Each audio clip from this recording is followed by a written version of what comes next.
So friends, Indian market has witnessed a massive correction in last few months, especially after the US-Iran war. However, if you are a long-term investor, such corrections create opportunity.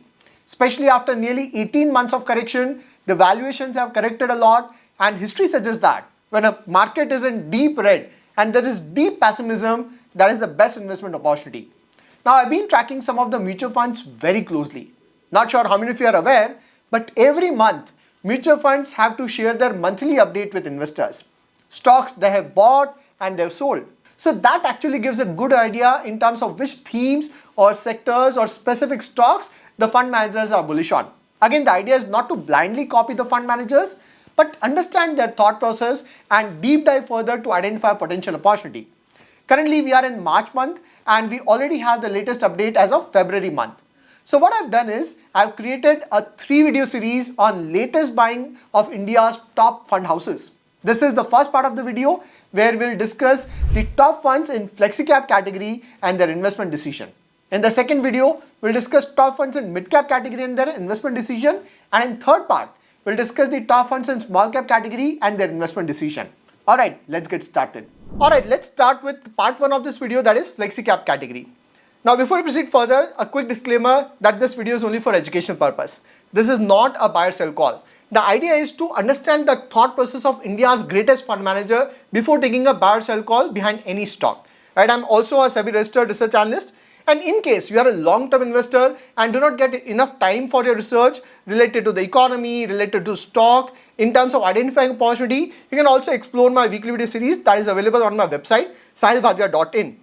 So if you visit my website, there's this weekly video series where I share my own investment strategies also and the idea behind taking any buy or sell call.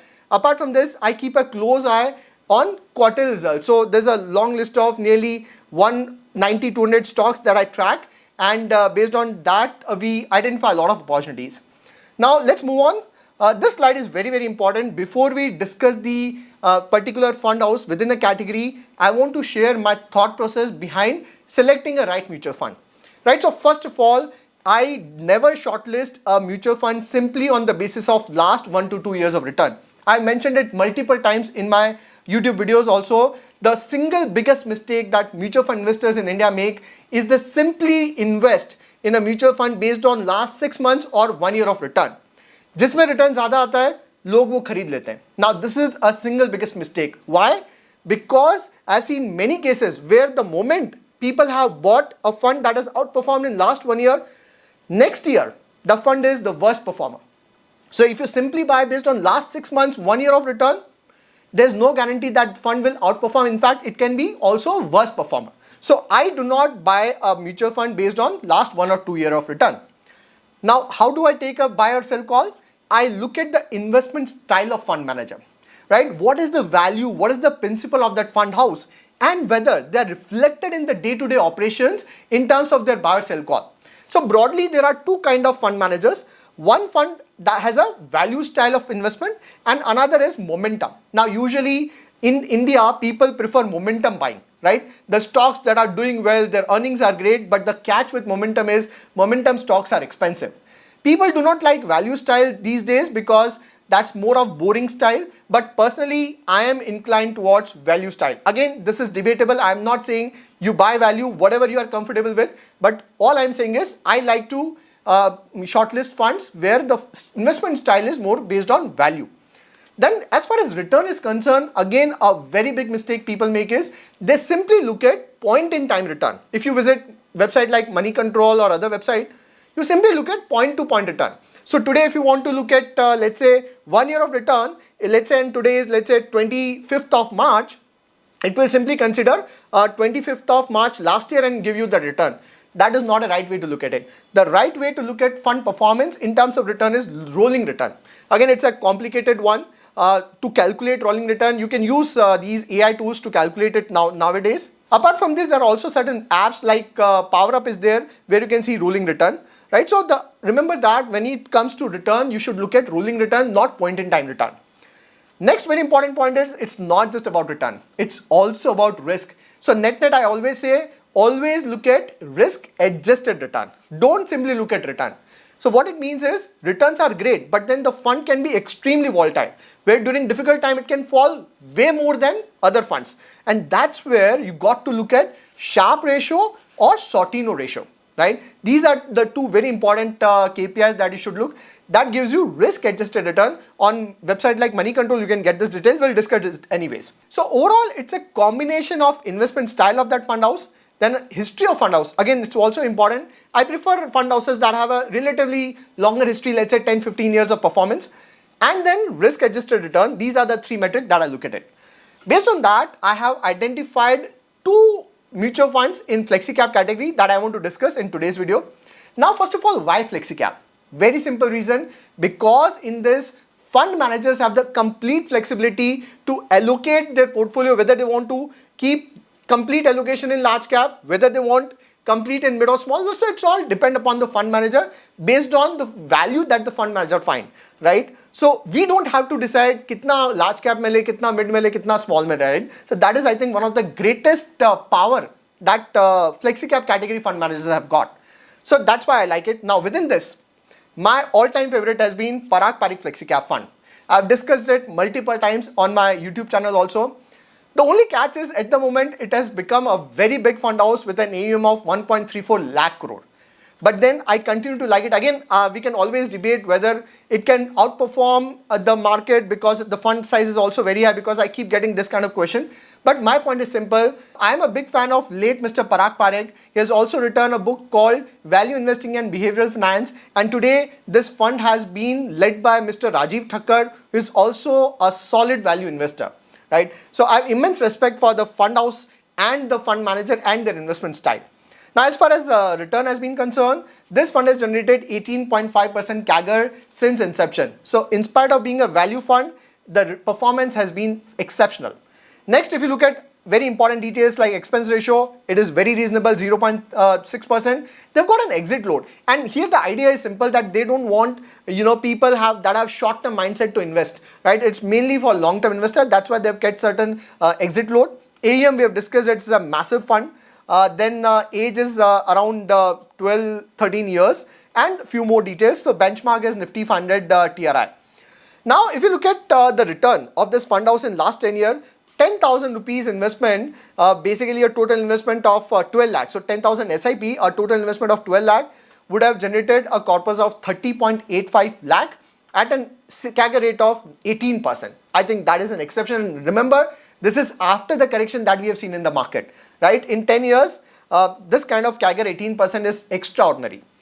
Next, if you look at the risk and return metric that I was talking about, Sharpe ratio and Sortino returns, look at this. This is, by the way, I've got it from Money Control. So if you look at the return, in last 3 years, this fund has generated 19.3% return, whereas category average is 14.6. Outperformed in terms of return. As far as volatility, which is beta, is concerned, its category is 0.96 and their volatility is just 0.6. So again, excellent beta, which is very low volatility. Now, as far as your risk adjusted return is concerned, Sharpe ratio and Sortino ratio. By the way, here just understand that the higher the Sharpe and Sortino ratio, better it is. Now, what is the difference in Sharpe and Sortino? So Sharpe ratio shows how much return you get per unit of total volatility, whereas Sortino ratio says how much return you get per unit of downside risk. So basically the concept is simple. Sharpe ratio also look at upside volatility and downside, right? Whereas Sortino ratio says, I don't care about upside. If it is upside, great. But I don't want your downside volatility, right? That's where for an investor, the better metric would be Sortino ratio. And here, if you look at it, it has got a 3.09%, whereas category average is just 1.4%. So that's where Parag Parikh Flexicap fund has outperformed the peers in this category by a big margin. Next, if you look at the allocation, so this is basically the breakup. Equity is around 76%. Remaining is debt and others. So this is one fund house that is sitting on nearly 20% of cash at this point in time. Since I've been tracking this fund very closely, in fact, I've tweeted about it as well, a lot of market experts were criticizing Parag Parikh Flexicap for sitting on that kind of cash, right? 20%. But today, that cash is literally gold. Like today, almost everyone is running out of cash, whereas Parag Parikh is sitting on 20% cash, right? And it's not easy, by the way. It's very difficult to sit on cash because in the short term, you may underperform. right? But they were very clear. I've watched the interviews of Mr. Rajiv Thakkar. He clearly said that he cannot find value in this market. That's why he's sitting on cash. Now, if you look at the breakup, they've got 71% exposure in large cap, small 2-3% in mid cap, and 3% small cap. So basically, it's a large cap dominated fund. Okay, and if you look at the top holding, you've got HDFC Bank. No wonder. Again, ICICI and HDFC, so two large India's private bank. Again, no wonder, because I believe the one of the sector in India which has got, where the valuations are quite attractive, trading much below the historical median, that's private bank. The logic is because today people are not much interested in private bank. The narrative is that, because of too much money flowing into capital market like mutual funds and all, your deposit growth for bank is getting slower. And that is why, banks do not have a bright future. But then, being a value fund, they have added it, because if you look at HDFC Bank today, it is trading at a valuation which is like mouth-watering.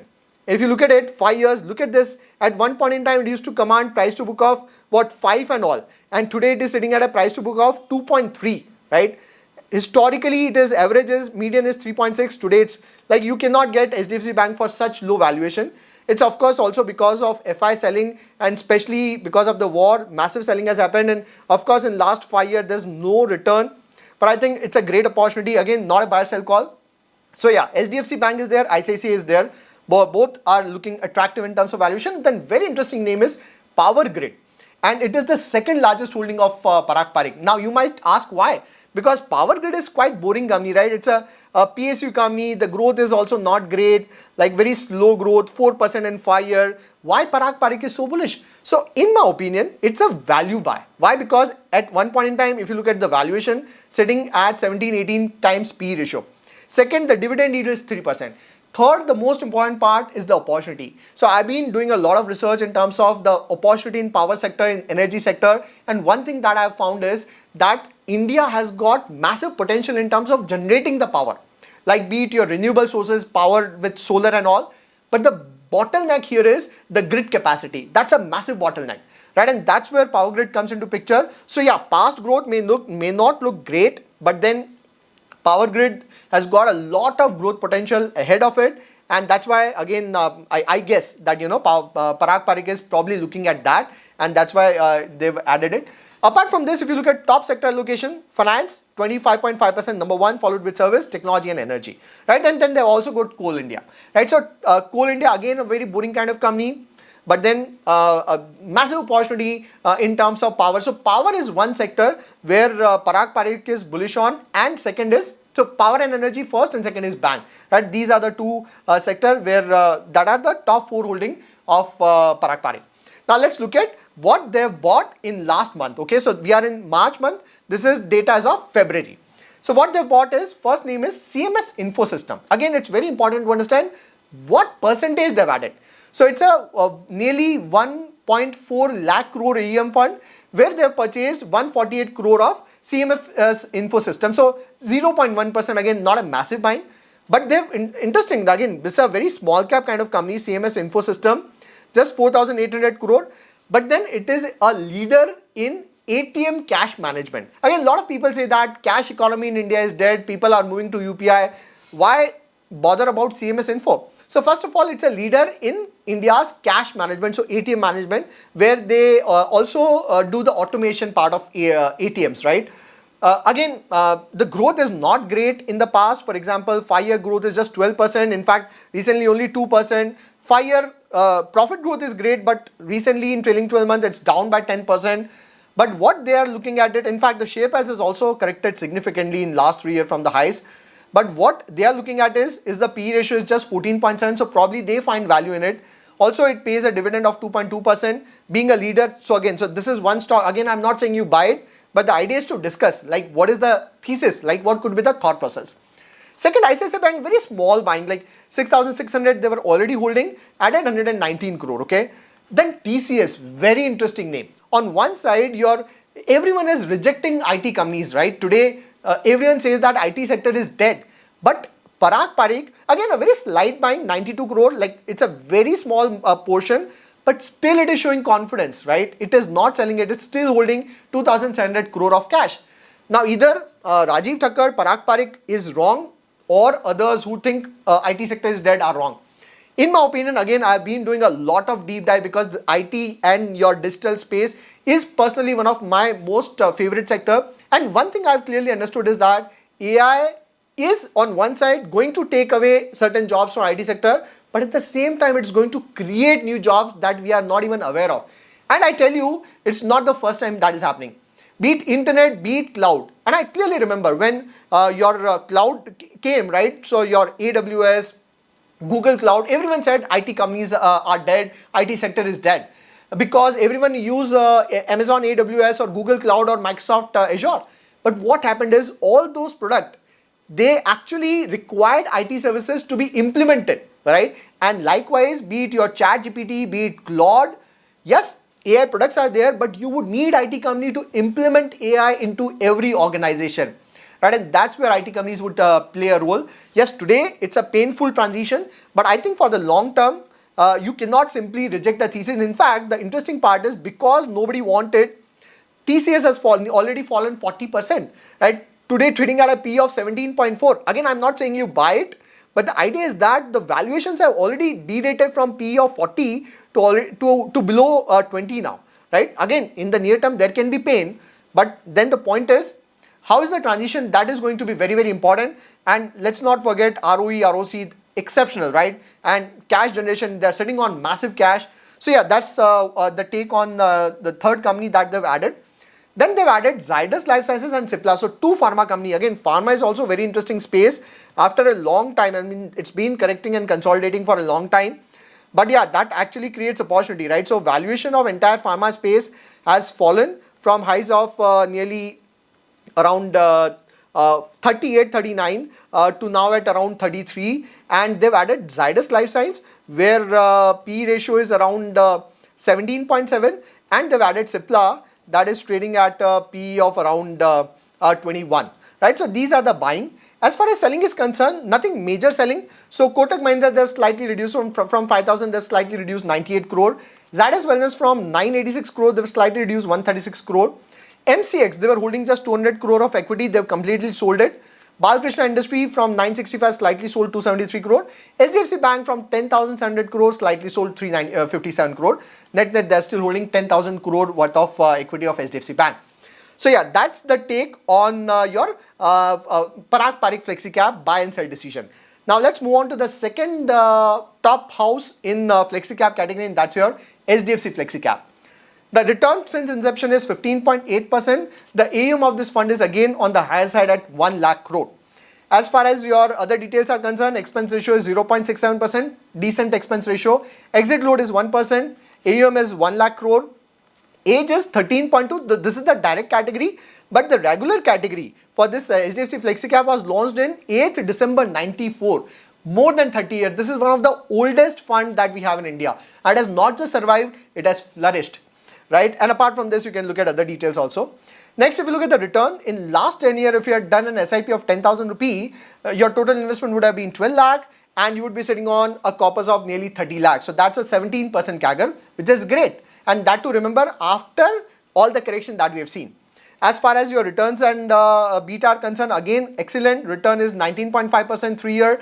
Category average is 14.6. Beta is also very low. Sharp ratio and Sortino is also exceptional. 3.19% Sortino versus category average of 1.4. So that is the reason. This is my second top pick from the category. If you look at the quick asset allocation, they are sitting on 90% equity, right? As compared to Parag Parikh, that was sitting on massive cash. It is mostly invested. Within that, large cap is still 76%. So it seems even today, the fund houses are not very convinced with the valuation of mid and small cap, right? So small allocation there. Sector-wise, financial is 34%, whereas Parag Parikh was 25%, right? So even more bullish on financials. Then you've got auto with around 12% exposure, then healthcare and services. Top 4 holding, all 4 banks, 3 private bank, 1 PSU bank. Now, needless to say, I've already discussed it. I think private banks today provide one of the best opportunity for long-term investor. Again, remember long-term, and the most attractively priced sector. Then if you look at the recent buying, they first bought L&T. So earlier they were holding 928 crore. They have changed That's a massive change, right? They bought 1900 crore. Today their holding is 2800 crore. Now why L&T? Needless to say, it's a proxy for capex story in India, right? There's this particular slide that I have found for L&T. Look at this. Infra, energy, IT, others, like within infra they're into buildings, factories, civil, heavy civil, water, power, T&D, renewable, transportation infra, minerals, metal. Energy is hydrocarbon, carbon light solution, clean energy, high-tech manufacturing like heavy energy, precision engineering, like you name it, and it is there. Development projects like Hyderabad Metro, Nabha Power, right? It is a proxy for capex story of India. And the good thing is that if you look at the valuation of Larsen and Toubro, from the peak of nearly 40 PE, now it has fallen to 29. So now valuations have cooled off a lot. From peak of nearly 40, it has fallen. So I think if you want to bet on a capex story, L&T is the best stock in that segment. Again, not a buy or sell call. Then very interesting take is Eternal, right? From 389 crore, they've increased it to 1500 crore. And Eternal, again, it's always debatable whether you are bullish on the new age companies, whether you are comfortable with the valuations or not. But you cannot ignore the fact that Eternal has already corrected nearly 40%. From 354, it has fallen nearly to 240, 250 level. I've recorded this video on 18 March. So yeah, that's the P ratio. Again, you can't look at the valuation. But price to sale is very interesting at 5.46. So price to sale of Eternal has significantly fallen in recent 18 times price to sale to 5.4. Right. So I think that looks quite interesting. Then look at the third name, Persistent System. On one side, again, when all others are rejecting the IT companies, SDFC Flexicap has actually, in fact, look at this. They were not holding it anything. They suddenly bought 1000 crore of equity of Persistent. And again, I've recently done a video on Persistent and Coforge. And in my opinion, if one company that can lead this AI disruption, like AI opportunity, that has to be Persistent. My only problem with Persistent was valuation. It was never cheap. In fact, its average median is 52 in last 5 years. But recently it has fallen below its median of 50 to now at levels of 40, 41. Again, it is always debatable whether it is cheap or not. But the fact is that SDFC Flexicap has added it. Now it is up to your conviction. What do you think about IT, right? I've clearly said, yes, it is a painful period. But I am keeping conviction on some of my favorite IT names. Let's see what time unhold. Next, we have got Interglobe Aviation. Again, not much buying, but still, again, from 900 crore, they've added another 900, so they've doubled their input, and now it is nearly 1800 crore of exposure. Again, Interglobe is the leader in aviation with more than 60% exposure.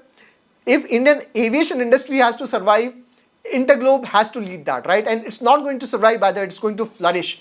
I've done deep dive on Interglobe and I believe that yes, it's going to be extremely volatile because we all know crude and everything. But then long-term story, yes, you can always debate. It's very heavy debt, but then they've taken that aeroplanes on lease. So don't just look at it that way. Like I said, it is going to be a volatile story, but it's period like this where, you know, its stock has already corrected quite a lot recently. From the highs of 6,100 has fallen to 4,000. So yeah, the point is that SDFC Flexicap has increased their position in Interglobe by a big amount. And final stock is Bharti Airtel. They were holding 2,000 crore of equity and added another 900 crore. So now it is nearly 3,000 crore. So that's around 3% of their total AUM. So what are the stocks they have sold? Ramco, again very slight, again negligible amount. HCL. They were holding 3,000 crore, again small 100 crore of selling, nothing much. Cyient, again nothing much, 600 crore to sold 122. HDFC Bank holding 7,600 crore, sold 340 crore, small. Hindalco, they were holding 577, they've completely exited from this. So that's my take on both the companies, Parag Parikh and SDFC Flexicap. In the next coming videos, we'll discuss mid-cap category and small-cap category. So that's it from my side. I would like to know which mutual fund from Flexicap category you like the most. Let me know in the comment section. If you find this video useful, do share it in your circle. I'll see you next video. Till then, take care.